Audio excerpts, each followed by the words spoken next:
Welcome back sa aking channel. This is Miss Marge. Gumagawa po ako ng mga helpful tips and tutorial vlogs.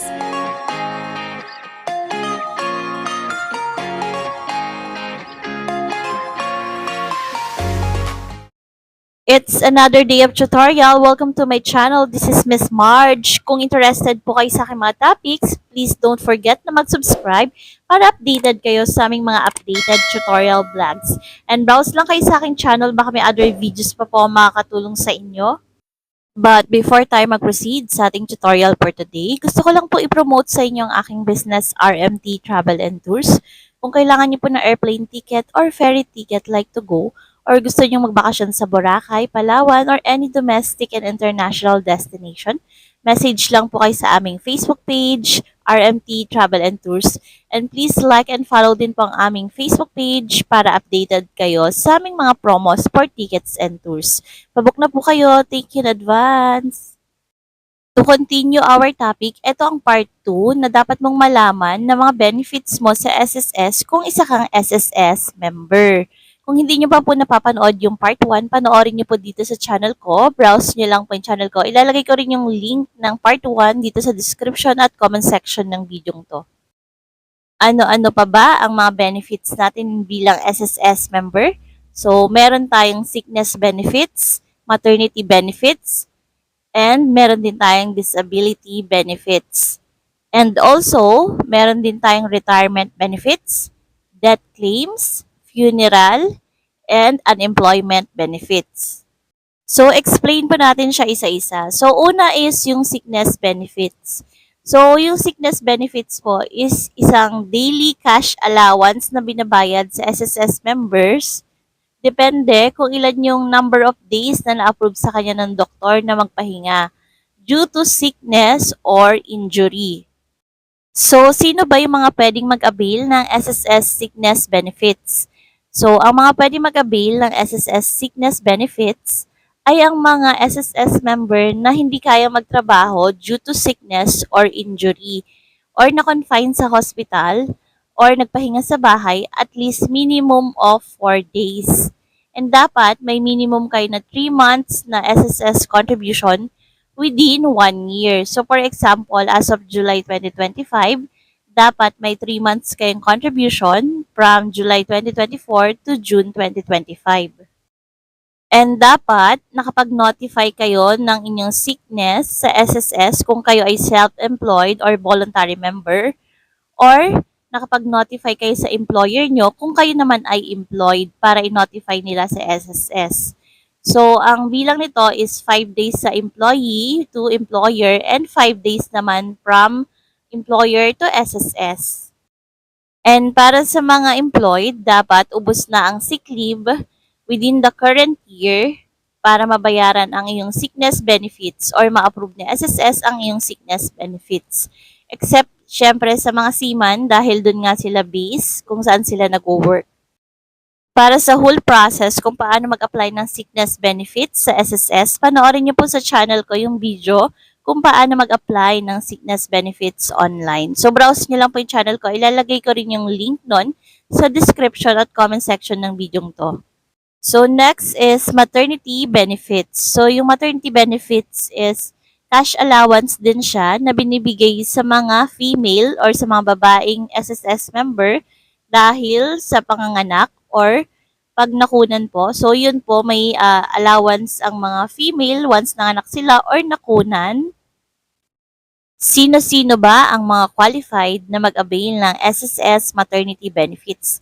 Ang mga qualified na mag-avail ng SSS maternity benefits ay ang mga female SSS members na may at least minimum na 3 months contribution within 12 months bago ang semester ng kanyang childbirth or miscarriage.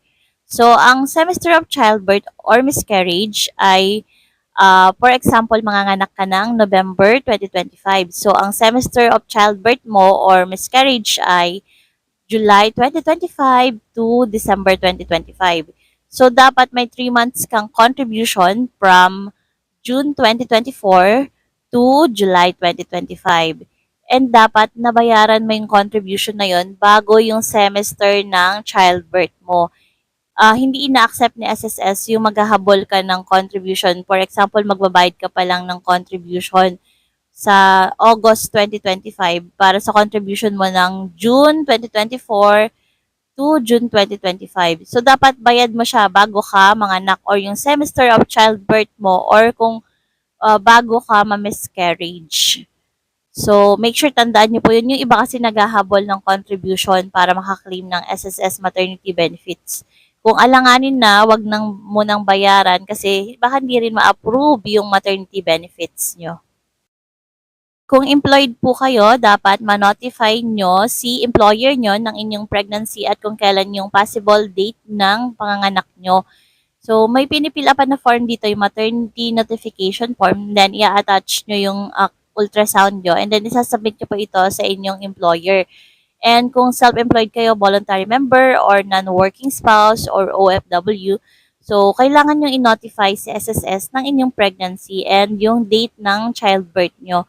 So, sa SSS online account, meron dong tab na maternity notification. So, click nyo lang yon and then fill upan nyo lang yung details ng childbirth nyo para ma-notify nyo si SSS ng inyong pregnancy. Kasi pag wala po ito, pag hindi kayo nakapag-notify sa inyong employer at kay SSS, is possible na hindi ma-approve yung maternity benefits nyo. So, make sure ma-notify nyo po si SSS. At kung employed kayo, i-notify nyo si employer nyo. And after manganak, so doon na kayo mag-claim ng maternity benefits nyo. So, pag employed kayo, fill up kayo ng maternity benefits application form and i-attach nyo yung mga medical records nyo and birth certificate nyo and then papasa nyo sa employer nyo para i-process na employer yung reimbursement nyo ng maternity benefits.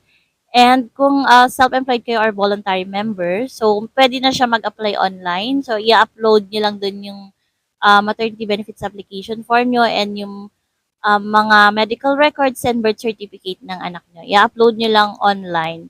So, kung nahihirapan po kayo online, message nyo lang po ako para ma-assist ko po kayo. And mag-upload din ako ng process nito kung paano mag-apply ng maternity benefits. So, next benefits na pwedeng i-avail sa SSS ay ang disability benefits. So, ang disability benefits ay cash benefits din siya na binibigay bilang monthly pension or lump sum sa SSS members na naging permanently disabled or partially or totally disabled. So, cash benefits din po siya. So, sino-sino ba ang mga qualified na mag-avail ng disability benefits? So, ang mga qualified na mag-avail ng disability benefits ay ang mga SSS members na nag-suffer from partial or permanent total disability. So, mga naging disabled, partial man or permanent. And dapat may at least minimum na 1 month contribution na binayaran kay SSS bago ang semester of contingency. So, gaya kanina, may semester of contingency din siya. So, for example, na-aksidente and naging disabled kayo ng November 2025. So, ang semester of contingency nyo is July 2025 to December 2025. So, dapat may at least 1 month contribution kayo from May 2024 to June 2025. Ang mga qualified na mag-avail ng permanent partial disability ay ang mga nawalan ng 1 thumb, 1 index finger, 1 middle finger, 1 ring finger, 1 little finger, and 1 big toe, 1 hand, 1 arm, 1 foot, 1 leg, 1 ear, both ears, hearing of 1 ear, hearing of both ears, sight of 1 eye. So, yan yung mga nagko-qualified sa partial or permanent partial disabilities. Also, yung mga females na nawalan ng generative organs can be considered as permanent partial disabilities. And dapat yung female must be below 45 years old. And also, yung loss of uterus alone, loss of uterus and 1 ovary, and loss of uterus and both ovaries, loss of 1 ovary, and loss of both ovaries can be considered as permanent partial disabilities. So, para mag-qualified naman sa permanent total disabilities, so dapat may complete and permanent loss of the following. Para sa permanent total disabilities naman, so ito yung nawalan ng complete loss of sight of both eyes, loss of two limbs, and permanent complete paralysis of two limbs, brain injury, such case as determined and approved by the SSS. So, syempre ayaw din naman natin mangyari sa atin to. Pero in case na mangyari sa inyo, ito yung mga pwede nyong ma-avail kung hindi na kayo mag-work. So, ito yung mag-fall sa disability benefits. And may mga other cases pa nga nakalagay. It's depende sa approval ni SSS. Next is retirement benefits. So, ang retirement benefits naman ay cash benefits na binibigay bilang monthly pension or lump sum sa SSS member na hindi na kaya mag-work due to old age. So, ito na yung mga retirement benefits for senior citizen. Ang monthly pension po ay lifetime cash benefits po yun. So, habang nabubuhay pa si SSS member, meron siyang cash benefits na nakukuha kay SSS. Ito yung mga SSS members na naka 120 months na contributions. So, kung hindi naka 120 months na contribution ang isang SSS member, so dito naman yung lump sum benefit o yung one-time cash benefits na binibigay sa SSS member. So, ito yung total contribution na binayaran niya kasama yung interest. So, kung 60 years old na kayo tapos hindi na kayo nakaabot ng 120 na contributions, pwede nyong i-lump sum siya. So, sino-sino ba ang mga qualified na mag-avail ng retirement benefits? Ang mga qualified na mag-avail ng retirement benefits ay ang mga SSS members na 60 years old and above. And dapat may minimum na 120 months na contributions bago ang semester of retirement. Ang semester of retirement is, for example, magsi-60 years old kayo ng November 2025. So, ang semester of retirement nyo is from July 2025 to December 2025. So, dapat may at least 120 months contribution na kayo ng July 2025, as of July 2025. And ang minimum na pwede mag-avail ng retirement benefits is 60 years old at dapat separated na kayo. Kung gusto nyo pa rin maghuhulog ng SSS contribution at mag-work, ang maximum is 65 years old. So, dapat mag-retire or mag-file na kayo ng inyong retirement benefits. Pag 65 years old na, yun na yung maximum. Kailangan nyo na mag-forced retirement pag umabot na kayo ng 65 years old. So, para naman sa mga underground mine worker, so ang minimum na pwede kayo mag-file ng retirement benefits kay SSS is pag 55 years old na kayo. Pwede na kayo mag-file ng pension sa SSS. And pwede rin mag-file ng pension sa SSS ang mga pensioner na ng total disability. And then naka-recover kayo sa disability. So, pwede kayo mag-file pag 60 years old na kayo. And pwede rin mag-file ulit ng retirement benefits ang mga nasuspend yung pension dahil bumalik sila sa work and then, yun, umabot na sila ng 65 years old and separated na sa work, pwede ulit kayong mag-file ng retirement benefits. Next, SSS benefits is yung death benefit. So, ang death benefit ay isang cash benefit na binibigay bilang monthly pension or lump sum sa mga beneficiaries ng namatay na SSS member.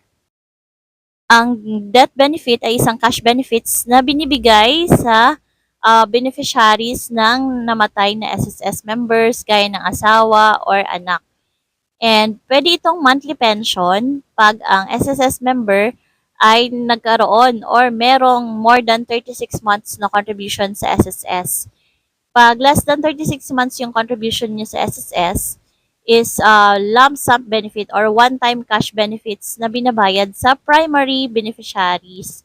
Kung wala po yung primary beneficiaries, wala siya asawa or anak, sa parents or sa kapatid po binibigay ang death benefit. Or kung sino yung secondary beneficiaries niya. So, next SSS benefit is yung funeral benefit. So, yung funeral is a cash benefits na binibigay dun sa nagbayad ng burial expenses of the deceased or yung namatay na SSS member.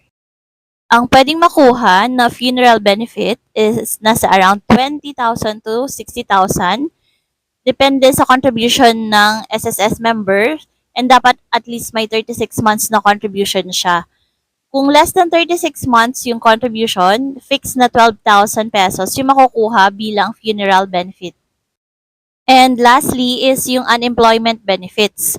So, yung unemployment benefits naman is binibigay na cash benefits sa mga employees, including kasambahay or OFW, na natanggalan or na-separate sa work.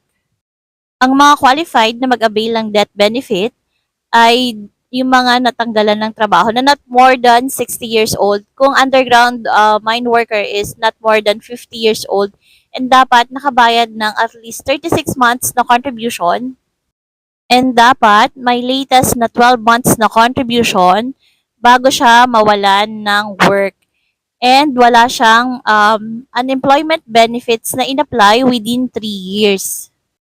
Ang mga qualified na mag-avail ng unemployment benefits ay yung mga natanggalan ng trabaho dahil nagsara na yung company nila or nagbawas ng tao at yung mga terminate ng employer nila. That's all guys. Kung may any questions po kayo, feel free to comment down below lang po. And pwede nyo rin po ako i-message sa aking Facebook page, Miss Marge Vlogs 2.0. And please like and follow din po ang aming Facebook page para updated kayo sa aming mga updated tutorial vlogs. And kung nahihirapan kayo sa inyong online transactions, message nyo lang po kami para ma-assist po namin kayo. And please subscribe din po kayo sa aking YouTube channel, Miss Marge Vlogs. Tulungan niyo po akong i-achieve ang 100k subscribers. Once na-achieve po natin yan, mag-share tayo ng pa-Gcash sa ating lucky subscribers. So para maka-join po kayo sa ating Gcash raffle, please like, comment, and share this video. Tulungan niyo po ako ma-achieve ang 100k subscribers. Thank you po in advance. Thank you for watching. See you on my next video. Bye-bye.